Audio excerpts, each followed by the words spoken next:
Dyrehospitalet 9000, det er Lisbeth. Ja, hej Else. Ja. Ja. Hvor længe har det stået på? Ja, det lyder godt nok, som om det er noget, vi skal have kigget på. Ja, jeg har en tid her kl. 15.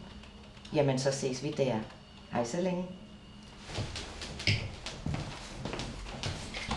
Hej. Hej, Ulla. Hej.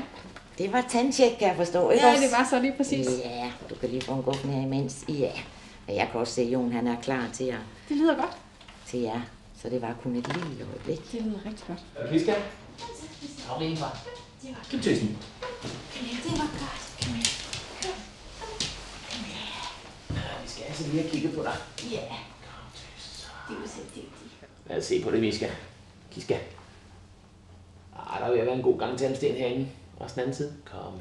Kom med. Du ser, Ulla. Ja. Jeg har en god gang tandsten på Hvad er en det her? indertænderne her. På kindtænderne. Lige præcis. Det er ikke voldsomt, men det er noget, der skal gøres noget ved. Men det kan vi da også. Ja, selvfølgelig. Der er nogle forskellige muligheder. Mm. Foder, det er mest spørgsmål, om de er tykker nok. Ja. Gode, store, tykke ben. Alt, hvad der giver dem tykketid. Ja. Hvor de ligger og tykker længe ad gangen.